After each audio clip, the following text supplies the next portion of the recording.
What's up, Zelda fans? This is Hyper Paradox, and welcome back to Let's Play The Legend of Zelda Link's Awakening. In the last episode, we went into Catfishes MA. We destroyed both the Master Stalfos and the Gomas, and got our hands on the hookshot. In this episode, we're going to see if we can try and finish up Catfishes MA, as well as collect a few other items.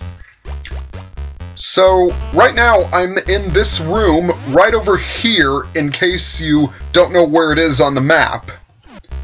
So in this pool of water, what you want to do is dive down. And check it out! Yet another Mario enemy appears in Link's Awakening. Bloopers.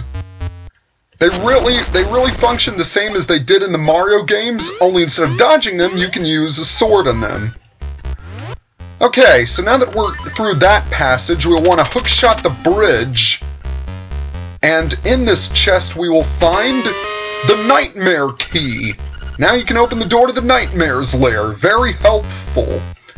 However, we still can't access the Nightmare's lair equipped as we are, even though we have all 4 of the main dungeon items. Because there is still one more key that we have to collect. Fortunately, it is on the way. It isn't very far away. That is, if I can get through these these stupid enemies. Jeez. Like I said before, this dungeon is loaded with enemies. And there's the chest I needed to find right there. So if we jump onto this panel, hookshot over there, we get some more rupees. Very nice. And this is the chest with the key in it. Yes, it is. Alright, so now that we have a key, we can finally go and confront the boss after opening this chest, which contains even more rupees. Unfortunately, at this point in the game, well, actually no, not quite, because I was about to say that rupees were obsolete at this stage in the game. But no, there is one more thing you have to take care of. There is one more massive purchase you need to make in this game. And if I'm quick enough, I might be able to do it in this video. Alright. So if we go down through that passage, we get hit by fireballs. But more importantly, this is a section of the dungeon that's close to the boss door.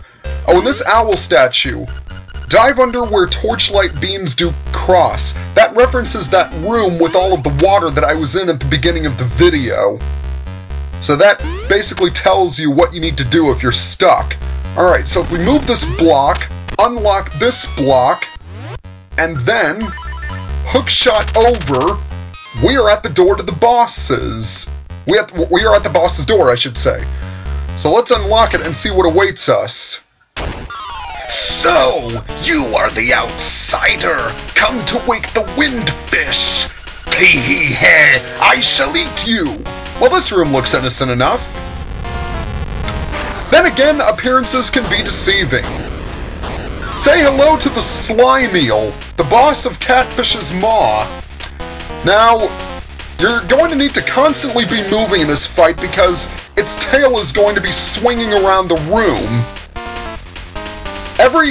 Its head is going to pop out in one of the 4 holes, and unfortunately I was a little bit too slow there. What you need to do is you need to hookshot onto its mouth and pull it out. The thing that can make this a little bit difficult, though, is that his head really does not stay out very, very long. Once you've pulled him out, you'll want to hit that orb with the heart on it. That is his weak point. 1, 2, 3, 4. Now occasionally, when you hookshot it out, a smaller eel will appear. And that is actually a bomb, so you need to get away before it explodes. Yeah, this battle can be a little bit tricky. Oh, there's the fake.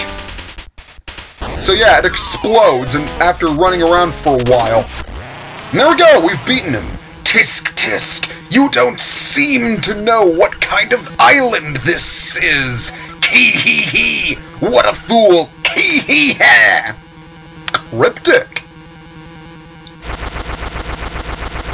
But it matters not, because we have another heart container. Alright, time for us to get the next instrument of the sirens. You've got the wind marimba.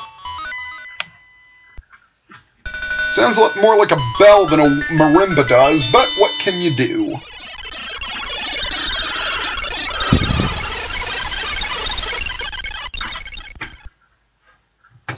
Shrine. An island secret in the shrine. Okay, so we are out of Catfish's maw. Finally. But there is still something that we can do in this general area. And what we'll want to do is we'll want to, I believe, go right over in this direction. Yep, it's right over here in this direction. Okay, so we want to get off here, and we'll want to make our way around. Because we can actually, now that we have the hook shot, we can actually get the next item in the trading sequence. And get a piece of power while we're at it. So that's pretty cool.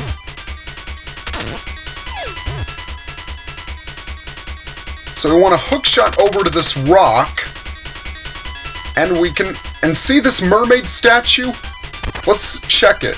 You put the missing scale in the mermaid statue, and it reveals a secret passage.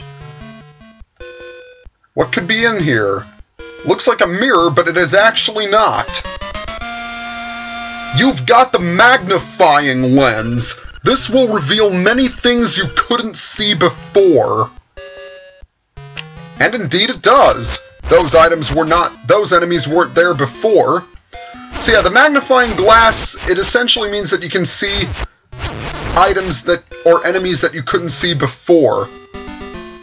You know, now that I think about it, the magnifying lens may actually have been a precursor to the lens of truth in Ocarina of Time and Majora's Mask.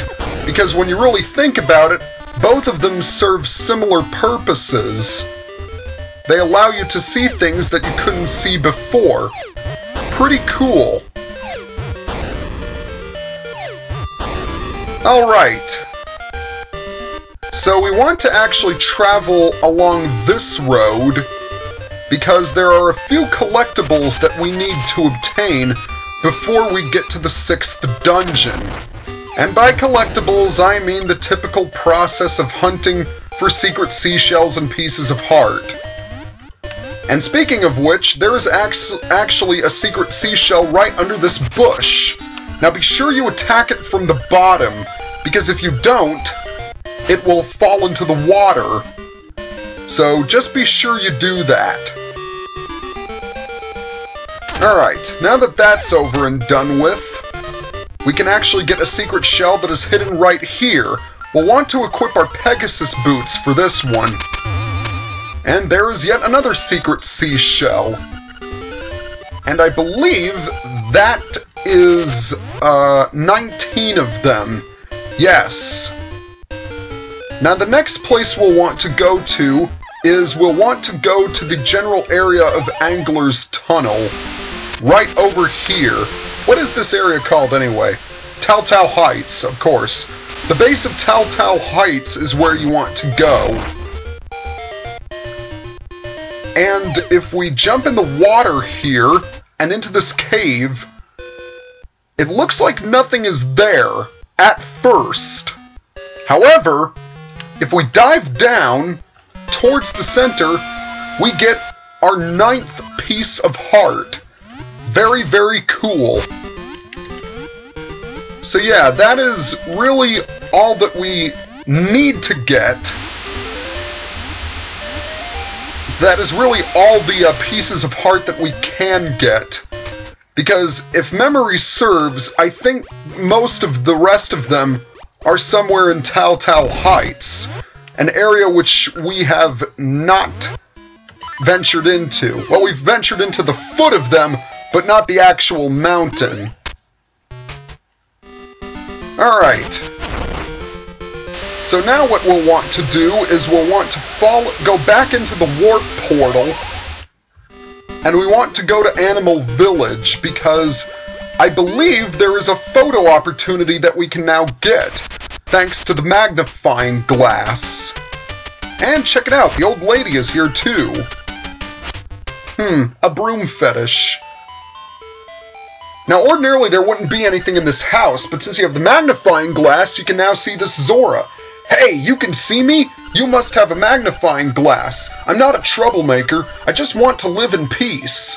Well, who can argue with that? And it's our old friend the photographer. We haven't seen him in a while. Hi there, it's me, the photographer. You say Zora is in the house? I have to take a picture of that. I'll call it I Found Zora. I really like the expression on Link's face when he takes that picture. He's going like, what the heck is going on here? Alright, that's all the business we have to take care of in Animal Village. So the next area we want to go to is actually down in Toronbo Shores. Because, we can finally finish the trading sequence. I know, incredible, isn't it? In any cases, let's all go and head down to the beach. The peaceful, peaceful beach, with sand between your toes, and the wind blowing through your hair, except if you're Link it can't, because he is wearing a hat. Alright, so we are here in Toronbo Shores, and we actually want to go over to the beach. It's actually close to an area where we found our sword, and past these crabs right here. And let's take care of these enemies so they don't dog us. Alright, ooh, Guardian Acorn, Guardian Acorn! So we'll want to go in... So I'll want to go into this area and bomb the door. And something very interesting is there. Come on, that's gotta look interesting. I found a good item washed up on the beach. I'll trade it to you for what you have in your B button. Actually, before we do that, we'll want to trade our shovel for this item, and it is definitely a good trade. For those of you Zelda fans who are familiar with it, you got the boomerang in exchange for the item you had. Alright. Something about the boomerang. So we have the boomerang in our hands. The boomerang is the final item in the trade sequence. Something you should know about the boomerang. It is unbelievably powerful and borderline broken. It was definitely at its most powerful in this game. The boomerang can take a lot of enemies down in one shot. Not only that, it can cut bushes in an instant. That's how strong this thing is. Okay, so we have the boomerang with us now. And believe it or not, the boomerang and the bow can substitute somewhat for each other. You actually don't need the bow to complete the game, but if you decide to skip out on the bow, you do need the boomerang. As like I said, they can somewhat compensate for each other. But the last area we'll want to head to is this area right here. So let's equip our Pegasus boots and Rock's Feather and jump! Okay, let's see what this sign has to say. Go this way. This is the signpost maze, but since I'm running low on time, I'm not going to explain what it does. Save for the next video. So next time on Let's Play Legend of Zelda Link's Awakening, we're going to go through the signpost maze and make some more progress. If you like my videos, comment, like, or subscribe to my channel. For now, this is Hyper Paradox, signing off.